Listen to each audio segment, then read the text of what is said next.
Hi, everybody. Welcome, Andy. Andy here is from Omni Mortgage. He's a loan originator from Hicksville. Andy is a closer. He's very good at closing loans and helping first-time home buyers or even investors out there in New York area. Here I am, your host, Shiv, a Rockland County local New York realtor with Whitewood Realty. Andy, welcome to my YouTube channel. Thank you, Shiv. Thank you so much. You are living up to the words you say, but thank you so much. Absolutely. So Andy, we're all dealing with a lot of unknowns that are happening in the market today with this pandemic of coronavirus that's happening. So a lot of people have different questions regarding their finances, especially when it comes to mortgages, forbearance, deferments. There's a lot of big words being used, and there's a lot of confusion and chaos in the market. And here we want to solve those things. People that have questions, that have raised few questions to me through my channel, I want to bring it up to you and ask you these questions. So let's get started. Are the banks lending and are closings happening? Yes, the banks, if you want to get cut to the chase, yes, definitely. The banks are definitely lending. I'm sure you've been hearing a lot of news out there from yesterday, the day before. Citibank, Chase have increased their guidelines of saying, hey, now we want a 700 score FICO to even and a 20% down payment to actually even take your loan on. Those banks, they might be understaffed, or they might be at capacity at where they want to be in the industry currently. So they might not be closing, but us as mortgage brokers, I personally have access to about 40 to 50 lenders across the nation. So knowing which bank is actually still available and still taking on loans, I can pick and choose saying, okay, this bank is actually offering the best rate available in the market right now, and package that loan together and send it off to them and make sure the loan gets done. So I actually structure everything and make sure it happens and still close. That's great. I've recently heard that JP Morgan Chase changed their mortgage requirements, saying now they're going to want 700 FICO score and a minimum of 20% down. So are the FHA 3.5% loans still happening? Yes, they are. So these big banks, they have capacity issues where they're saying, okay, we don't have the workforce behind us. They need people to actually work. And as you know, the workforce is a little stuck at home these days due to this pandemic that we're going through. But some of the banks that we use, they already have been set up to be working remotely. So that's actually working to our benefit and to our clients' benefits, where we can pass down the benefit to them, saying, okay, we can still close your loan with you putting down a 3.5% down payment, going the FHA route, getting you the best lowest score possible, interest rate out there possible. I believe just the day before yesterday, I locked in somebody an FHA rate according to their criteria. It was 2.75 interest rate, 30-year fixed. So Wow. Depending on each and everybody's criteria, of course, the rates will be different. But for this person, they only put down 3.5% down payment. Their credit score was close to 700. So they were able to find a nice home that they were able to afford.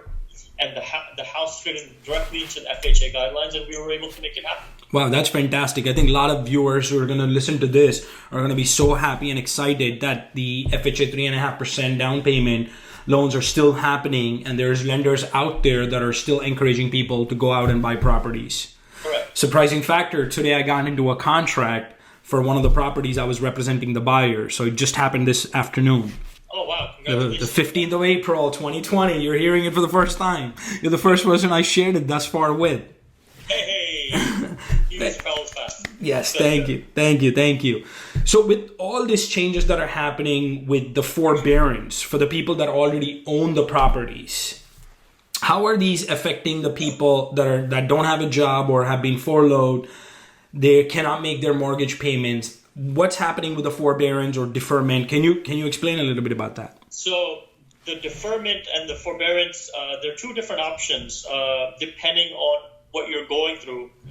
They're totally different two animals. As you know, politician and our government as well, I should say, Government Cuomo said you don't have to make your mortgage payment for the next 3 months. and it won't affect your credit report, which is a good thing. It won't affect it, but you still have to set up some type of payment plan to actually make those payments. You still owe the bank that money. So what I usually do suggest is, first thing you have to do is you have to pick up the phone, you have to contact the bank, okay, and find out what options you have. From there, you start the conversation saying, hey, this is what I'm going through. I'm being furloughed right now, or I'm on unemployment right now. What can I do to not make this payment this month, the next month, the following month, 3 months, which is allowed by the government? Now, everybody can take advantage of this, but should everybody take advantage of this? It's a yes or no question. All depends on your specific criteria. You don't want to be somebody that is still making income and saying, hey, listen, let me use this to not make a mortgage payment. That actually can hurt you long term whenever you do want to refinance, let's say within 12 months. Or what are you going to do if they give you a payment plan? Okay, there's 3 different options the banks are giving. One of them is you won't pay your mortgage for April, May, and then June, and then in July they'll ask for 4 payments, including July. So what are you going to do then?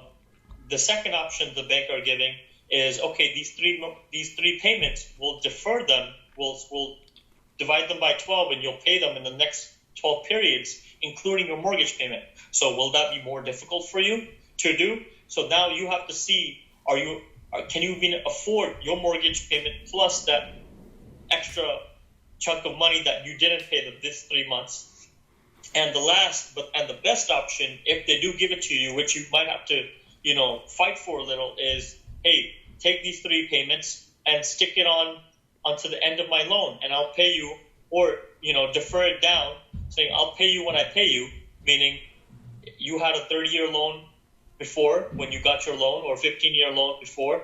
Now you have a 30-year plus 3 months loan. Okay. They're allowing that as well. So you just have to be a little more proactive, reaching out to your bank and saying, listen, what are my options? And this is the option I want. That is fair. Because a lot of people are getting it. You don't want the option saying, okay, if you can't make April's payment, how are you going to make April, May, June, July? Wow, yeah. So that's going to be a little difficult for you. Agreed. So regardless from what you're saying is the people's mortgage payments are going to go up in terms of, and just to clarify, because the government has mandated these 3 months of forbearance by default, there's not going to be any penalties or late fees that the banks will charge. Am I right? So for the 3 months, you won't be charge any late fees or any type of extra on your credit report, any hits or anything like that. But after 3 months, it's fair game for them, because they're at the same time, you have to understand they're in the business of making money and collecting interest. Agreed. And they're giving you a loan, so they want to make their money back. Right.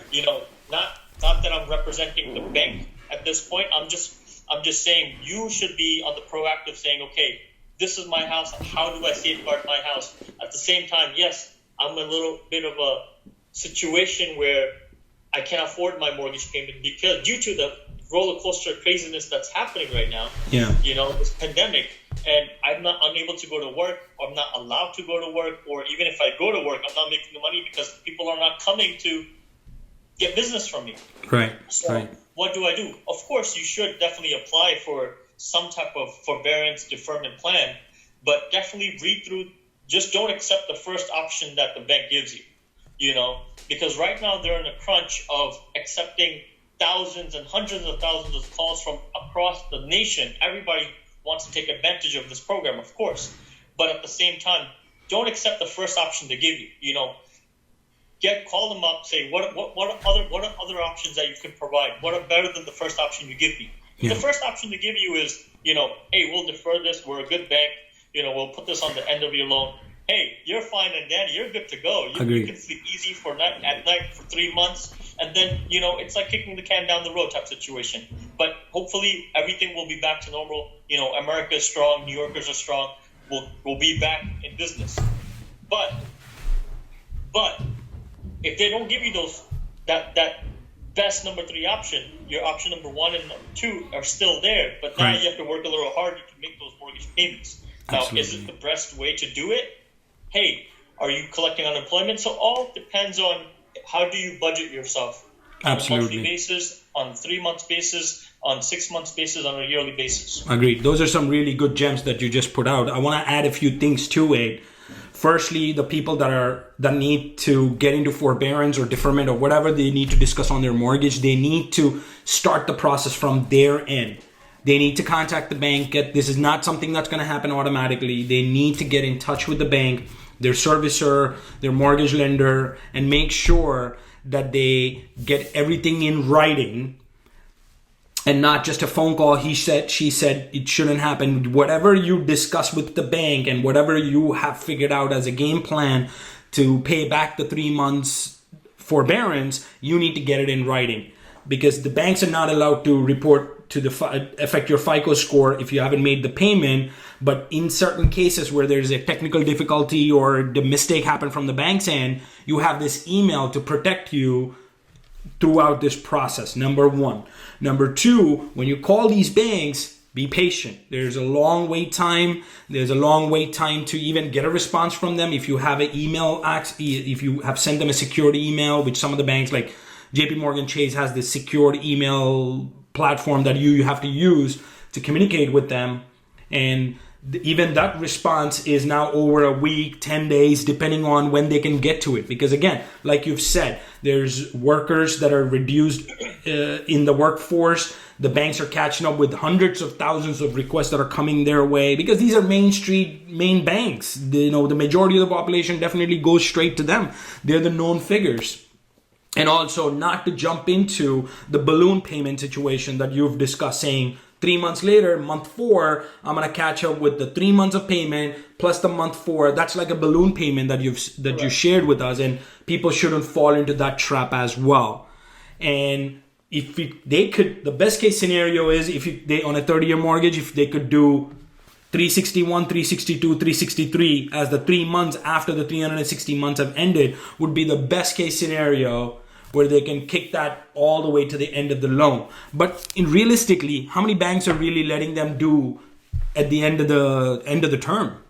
I've heard a lot of clients of mine have reached out to banks directly as well. Currently, I've been hearing a huge spectrum of, hey, some banks are allowing it. Some banks you have to call them back and say, listen, I need a better scenario. If I can't afford this month, how am I going to, of course, take on this balloon payment in July? You have to give me a better scenario. Can you smack it onto the back? And they are saying yes. Wow. So all depends on your bank and your exact scenario and what problems that you're going through. In some cases, you don't have to tell them, exactly on paper what problems are you going through. They know there's COVID-19, there's a pandemic going on. Yeah. So they can't also delay the process too long. You can't go back and forward having a phone conversation, negotiating, 3-4 days. It's going to happen. And if it's going to happen, it's going to happen within the first 1 call or 2 calls. And you should come to the bottom of it and say, okay, this is the decision they've made, and this is what I need to take. Awesome. So again, reminder, whatever you discuss with the bank and whatever the final terms are, you have to get it in writing. Today's day and age, the bank's able to send you an email or a letter in the mail stating that these are the terms that we have agreed with before you agree and move forward. Make sure you have it in writing. That's the only way you could protect yourself in any situation where the rep didn't notate properly or something happened in a system glitch, where if it comes down to the fact that you have missed these payments and you didn't go into forbearance or you didn't agree to certain terms and conditions, it's going to be on you. So make sure, everybody that's listening, get it in writing. Do you agree with that, Andy? 100%. Get everything in writing. One of my clients did get something in the mail, and they did get option number 1, which was, hey, April, May, June, you don't have to pay. He was very happy. He was about to sign it. And he's like, Andy, do you mind looking this over for me? And I was like, yeah, sure. And he's like, I'm about to sign it and send it back. I think I'm good. They said I have to make 3 payments. So when I read it and said, hey, you still have to make your payment in July, for the payment number 123 that you missed. And I was like, Nirmal, how are you going to make that payment? You can't make this April payment. You're saying that you're unable to pay it because you're not working. Can you make it? He's like, no. I'm like, so why would you sign it? For another option. Yeah. Absolutely. You're absolutely right. Now, knowing that fact, everybody that's listening, you could reach out to your loan originators and ask them these questions to make sure all the options are laid out to you properly. Now, being on this topic, how does unemployment affect a new home buyer that's planning to buy a house this year? So if they're planning on buying, let's say they're applied for a pre-approval and all of a sudden they have unemployment, they won't be able to purchase until they go back to work. Okay, I did have a loan scenario just recently happened to me that they went into contract, one of my clients, and all of a sudden their company put them on furlough. Mm-hmm. So what we did in the meantime for them was we were already in the process of getting a loan approval, a commitment for them, but the bank does need pay stubs. The bank does verify that you're still working there. Okay, so I told her, I was like, Maria, you do have to be working for us to close. Okay, that's very specific. You have to be working. So that means once we're close to, everything being completed, you let me know when you're going back to work. You have to talk to your boss, and if your boss says, okay, you're working and you're back on job, even if you're working from home, that's allowed. You have to be getting pay stubs, you have to be getting paychecks, you have to be working. So the bank will verify, calling your manager, calling your HR department, calling somebody to verify, hey, this person is senior, is he or she still working? Can you please provide the pay stubs? Do we see the money going into the bank? Yes. Okay, now we can close. Now we can make things happen. So the closings are still happening. Okay. The requirements for those closings have now changed. Some banks are saying, hey, we need 3 months of reserves. That means 3 months of your mortgage payment they want in the bank at the time of closing. If your mortgage payment is, let's say, $2,000 a month, they want to see $6,000 in the bank at the time of closing after you paid your down payment, after you paid your closing costs, everything. So they want to see that money in the bank. They want to make sure that they're secure as well as you're safe and sound, that if anything does happen to you going down the road, you're still able to make at least 3 payments. That is a very good point. That's a very good point. So if somebody's planning to buy a house, let's say December 2020, and right now they've been laid off or they're unemployed for these 3 months, how is that going to affect them when it comes to December? As long as they go back to work, it wouldn't affect them at all. All we have to do is, go back to the bank at that time, 2020 of December, and say, listen, this person was working. They got laid off due to COVID-19, or they got furloughed due to COVID-19, whatever the case was. And the banks that we use typically are understandable. Mm-hmm. They use their, common sense. They use their proper judgment on, saying, okay, this makes sense to us. We don't deal with cookie cutter loans, as these big box banks they take. Whatever fits in this box, that's the only thing we're gonna do. If it makes sense to me, I've been a junior underwriter before. I've worked across all tables of the closing table. So if it makes sense to me, and I do verify this with the banks, in some cases, if it's outside my logic, which is rarely it happens, but when it makes sense to me and we can structure something together, it says, okay, we have a commonality of explaining something to the underwriter and it makes sense, we usually close the loan, and the underwriters, they understand what's happening. Fantastic. So all the underwriters, all the banks are going to take this pandemic into consideration, even for first-time home buyers that are going to eventually end up buying a house, that these 3 months or whatever the time frame it's going to be for not having an employment, they're going to be a little understanding, and they're not going to just say, hey, you don't fit into the criteria, you can't buy your property. 100%. It definitely should. I mean, even the big box banks, they should even take it at this point. Yeah. It's nothing in anybody's control that this happened. Yeah. And what are you going to do at this point? It's just what it is. We just have to ride the roller coaster out, stay home and stay safe, and go from there. Absolutely. Absolutely. Thank you. Now, staying on this topic of banking, how is the refinancing market being affected now that the rates have dropped? I mean, the rates have dropped from what, 4.5 to 3.5 to 2.65, like you've said in the beginning. So how is refinancing market being affected? Refinancing are still happening. It's Okay. depending on bank to bank and what some banks are requiring, some banks are not requiring. Some banks are accepting appraisal companies to not even have to go into the house these days, because of course people are a little worried that if somebody comes to my house, they might be carrying something on them. So Fannie Mae and Freddie Mac, the big guns, have come in and say, listen, we still want business to happen. We can't have business to stop because of this pandemic. So they've changed their guidelines overall on how appraisers do their business. And on our appraiser can actually heavily rely on a virtual tour, which you have set up before, Shiv. We might be doing that for your file next. So the appraiser is going to rely on your virtual tour as a realtor, your pictures, whatever you put up on the MLS or any type of listing websites, and going to say, okay, we didn't go into the house, but we saw these pictures and the house looks, according to the pictures, the house looks good. According to the house sales that have sold recently in the past, the house sales look good, and then this is the appraisal value. This Great. is how much the house is now worth. According to that, the bank then says, okay, this is acceptable. It's coming from you. It's signed by you. You're a licensed appraiser. They'll use that, going forward, and then say, okay, now for this refinance, do we need a title report? Yes, we need a title report, of course. Is the town available to provide that to us? In some cases, the town is not.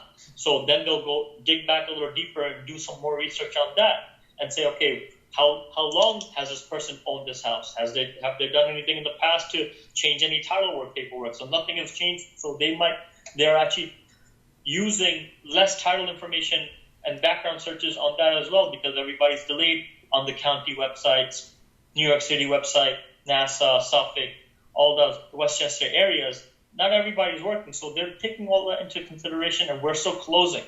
That's great. Surprisingly enough, we're still closing those loans in 15 to 20 days, which is quite surprising. Wow. I mean, you're the closer, right? You're the closer.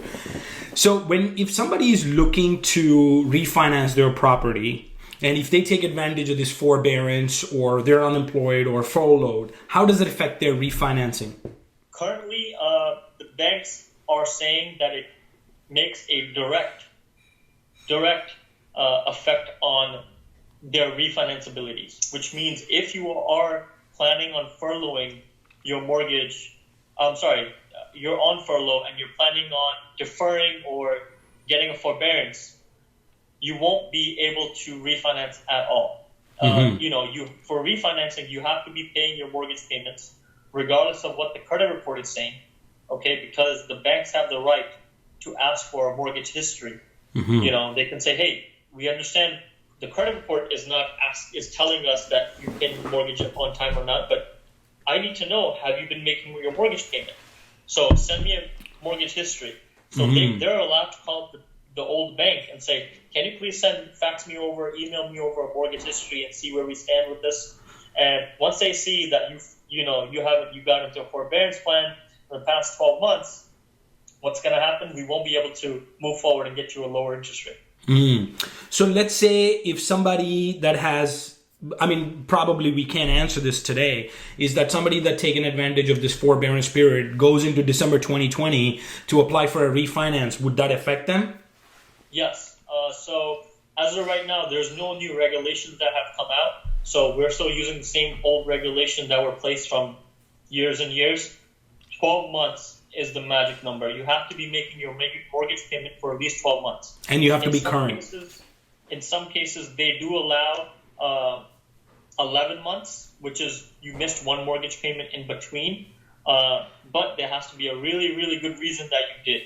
But if you do the forbearance, which is considered, and you take the forbearance of the 3 months, then you're definitely out of question of doing a refinance unless they come out with something new, which I feel like they should, because a lot of people are, taking the forbearance.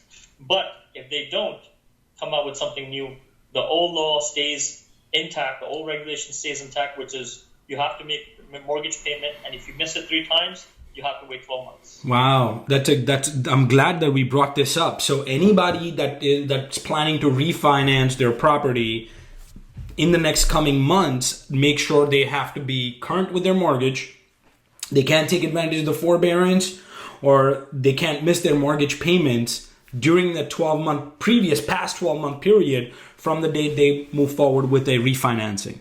Correct. Did I get that right? Yep. Okay, and hopefully that we're hoping that they're gonna rechange or recalibrate this refinance options, because of this is a national emergency and we're all dealing with it. Exactly. Hopefully they do. Hopefully they come out with something. I've been asking the banks, myself, hey, what if this happens? What if anything? They're like, nothing has changed. Everything is as is. If they take a forbearance and they haven't made their mortgage payment for 3 months, then 12 months is the guideline. You have to be hold on a 12-month waiting period to start a mortgage again or refinance again. But if it's, let's say, 1 month, some banks do allow that, something happened with their life. 1 month is, just 1 month. And some banks allow that. So we can go back to the drawing board and still get you a refi. Oh, that's great. That is very good information. I think to sum up our complete discussion that we have done on this forbearance, mortgages, and everything that we have discussed is the few takeaways that I want to repeat, correct me if I'm wrong, is number 1, you are eligible for forbearance, but you need to start the process with the bank. The bank's not going to do it for you. You need to explain your situation and get whatever the terms that you agree with, whether you're going to pay it 3 months later, 12 months later, 6 months later, or spread it across 12 months payment. Your mortgage payments are going to go up. So manage your budget, and whatever you discuss with the bank and whatever the final output from them is, you need to get it in writing, whether it's via email, through a secure channel, or a letter in the mail to confirm that they have agreed to the terms and conditions and they've given you the forbearance and the terms of the forbearance. Don't get stuck with the balloon payment. That's what a lot of people got hit in the 2008 crisis. Correct. With that big balloon payment. You witnessed the 2008 crisis. Yes, I've been around for that. That time the crisis was due to the banks, the banks being a little more greedy, I would say. When the rates were low, they gave out teaser rates to the people. People took them unknowingly, sometimes knowingly, but I would say more unknowingly than the latter. Right. But they would give a small interest rate, get them into a house, and then later on the rates would come up, and then all of a sudden their mortgage payment, which is $1,500, and now they have to pay $2,800, which of course they can't afford. That's a big jump. Yeah. And that was due to the banks at that time. This time, I feel like it's the crash. It might not even happen. It just might be a little more prolonged type situation where business will slow down a little. It's due to, of course, the health crisis and the pandemic. So that kind of means that yes, prices for the houses won't be dropping as much because people won't be selling.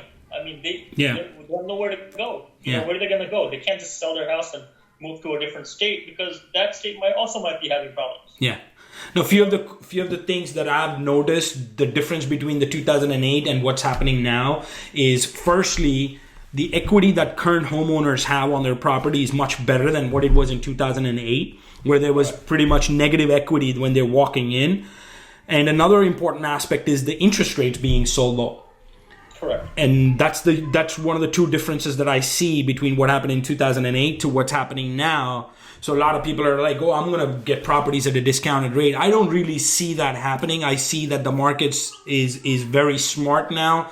They've learned a lot from the 2008 crisis and they've prepared them very well. The banks have done very well qualification and stuff. Yes, you're going to find people that are going to be in distress because of lack of income. Yes. But if you're going to see property values dropping down drastically, I don't see that happening because there is built-in equity and the interest rates are low. Keeping that in mind, what do you think? No, 100%. I agree with that. So these people, yes, you're gonna have some people that are gonna have income issues, like you said, like the single mother that used daycare as at the same time she was working. Now her child is at home, No daycare.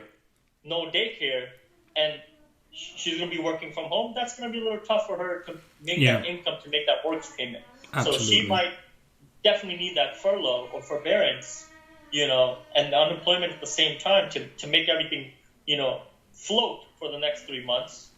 But what is she going to do after that? If the company doesn't come back and give her a job or something like that, now she has to find a new job. So there's a lot of hypotheticals and actually true life things that are happening right now. And due to that, yes, it might cause a little influx in the market, but not to the fact where the market will stop dropping like crazy.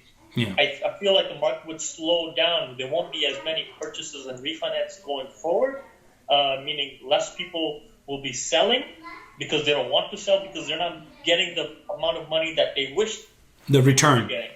And a lot of people are definitely out there starving, saying, okay, they'll feel like this is just like the last crash. Whenever the market is down, we're here to buy.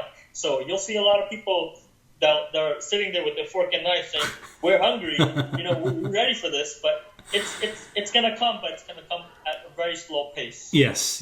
I mean, in any market, there's always deals to be found. It's just who you're working with. Who is finding those deals for you, who's in the trenches, getting your agenda forward to get you those deals. I mean, as a realtor, I work with investors, I work with home buyers, I specialize in short sale and foreclosure, and I deal with distressed properties. And I always see that there's deals to be found, but again, they're far more less, and you got to have the right contacts and right connections and be in the right time at the right place to close on those opportunities. 100%. And they're going to be far less than what it was before, or it's always been that way. In 2008, it was just a different animal altogether. And the banks had an influx of so many foreclosures that they were just giving them out. Now we're dealing with a different, and the banks do understand the situation that all people are going through. And I think we're gonna be fairly fine. I think we're, as you said, we're New York strong. We're Americans. We can fight through this. 100%. So, Andy, any closing comments do you have towards what we have discussed thus far? No, basically is if you're looking to purchase, we can still make it happen. People that need help, they should be definitely calling their banks and, making that initiative of calling them, discussing their situation. And if you are looking to refinance within the next 12 months, keep on making those mortgage payments, because if you don't, you won't be able to refi. Oh, great. Thank you very much, Andy. Again, Andy from Omni Mortgage. He's a loan originator. He's the closer. And I'm Shiv, the Rockland County Realtor. And thank you very much, Andy, for taking time out and giving out valuable inputs to our viewers. 100%. Thank you for having me, Shiv. I'll talk to you soon. Awesome. Thank you.